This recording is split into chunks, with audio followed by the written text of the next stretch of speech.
Hello friends, ഇന്നത്തെ ഈ വീഡിയോയിൽ നമ്മൾ നോക്കാൻ പോകുന്നത് മലയാളത്തിലെ ചാനലുകൾ നേടിയിരിക്കുന്ന GRP പോയിൻറ്റും അവയുടെ പൊസിഷനുമാണ്.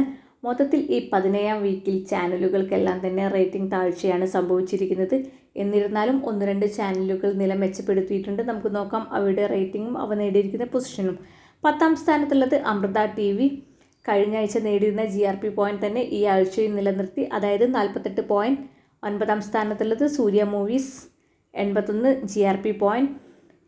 8ാം സ്ഥാനത്തുള്ളത് കൊച്ചു TV. ഈ ആഴ്ച നേടിയിരിക്കുന്നത് 101. കഴിഞ്ഞ വീക്കിൽ അത് 96 ആയിരുന്നു, അതായത് റേറ്റിംഗ് ഉയർത്തി. 7ാം സ്ഥാനത്തുള്ളത് കൈരളിയാണ്. ഈ ആഴ്ച നേടിയിരിക്കുന്നത് 128 പോയിൻറ്റ്. കഴിഞ്ഞ വീക്കിൽ അത് 146 പോയിൻ്റാണ്, അതായത് ഈ ആഴ്ച റേറ്റിംഗ് താഴ്ചയാണ്. 6ാം സ്ഥാനത്തുള്ളത് സൂര്യ TV. ഈ ആഴ്ച നേടിയിരിക്കുന്നത് 134 പോയിൻറ്റ്. കഴിഞ്ഞ വീക്കിൽ അത് 136 ആയിരുന്നു, അവിടെയും റേറ്റിംഗ് താഴ്ച തന്നെ. 5ാം സ്ഥാനത്തുള്ളത് സീ കേരളമാണ്. ഈ ആഴ്ച നേടിയിരിക്കുന്നത് 155 പോയിൻറ്റ്. കഴിഞ്ഞ വീക്കിൽ അത് 176 പോയിൻ്റ് ആയിരുന്നു, അതായത് ഒരു വമ്പൻ റേറ്റിംഗ് ഇടിവ്.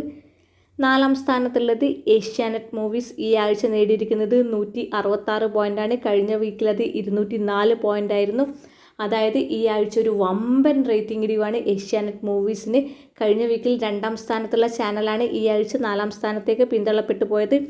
കഴിഞ്ഞ ആഴ്ചയും ഈ ആഴ്ചയും സെയിം റേറ്റിംഗോടുകൂടി 3ാം സ്ഥാനത്തുള്ളത് ഫ്ലവേഴ്സാണ്, 173 പോയിൻറ്റ്. 2ാം സ്ഥാനത്തേക്ക് ഈ ആഴ്ച എത്തിയത് മഴവിൽ മനോരമയാണ്, 190 പോയിൻറ്റ്. കഴിഞ്ഞ വീക്കിൽ 200 പോയിൻ്റ് ഉണ്ടായിരുന്നു. എന്നിരുന്നാലും ബാക്കി ചാനലുകൾക്കെല്ലാം തന്നെ ഒരു വമ്പൻ റേറ്റിംഗ് ഇടിവ് സംഭവിച്ചതുകൊണ്ട് മഴവിൽ മനോരമയ്ക്ക് ഈ ആഴ്ച 2ാം സ്ഥാനം നേടാൻ സാധിച്ചു. 1ാം സ്ഥാനത്തുള്ളത് ഏഷ്യാനെറ്റാണ്. ഏഷ്യാനെറ്റ് 1ാം സ്ഥാനത്താണെങ്കിൽ റേറ്റിംഗിൽ ഒരു വമ്പൻ ഇടിവ് തന്നെ സംഭവിച്ചിട്ടുണ്ട്. ഈ ആഴ്ച നേടാൻ സാധിച്ചിട്ടുള്ളത് 671 റേറ്റിംഗ് പോയിൻ്റാണ്. കഴിഞ്ഞ വീക്കിൽ ഇത് 738 ആയിരുന്നു, അതായത് 67 പോയിൻറ്റിൻ്റെ ഒരു വമ്പൻ റേറ്റിംഗ് ഇടിവാണ് ഇവിടെ സംഭവിച്ചിരിക്കുന്നത്. ഏഷ്യാനെറ്റ് പരമ്പരകൾക്കെല്ലാം തന്നെ നല്ലൊരു റേറ്റിംഗ് ഇടിവ് സംഭവിച്ചിട്ടുണ്ട്. അതാണ് GRP റേറ്റിംഗിൽ 67 പോയിൻറ്റിൻ്റെ ഒരു വമ്പൻ ഇടിവിന് കാരണം. നിങ്ങൾക്ക് ഈ വീഡിയോ ഇഷ്ടമായ ഒന്ന് ലൈക്ക് ചെയ്യൂ, ഷെയർ ചെയ്യൂ, സബ്സ്ക്രൈബ് ചെയ്യൂ.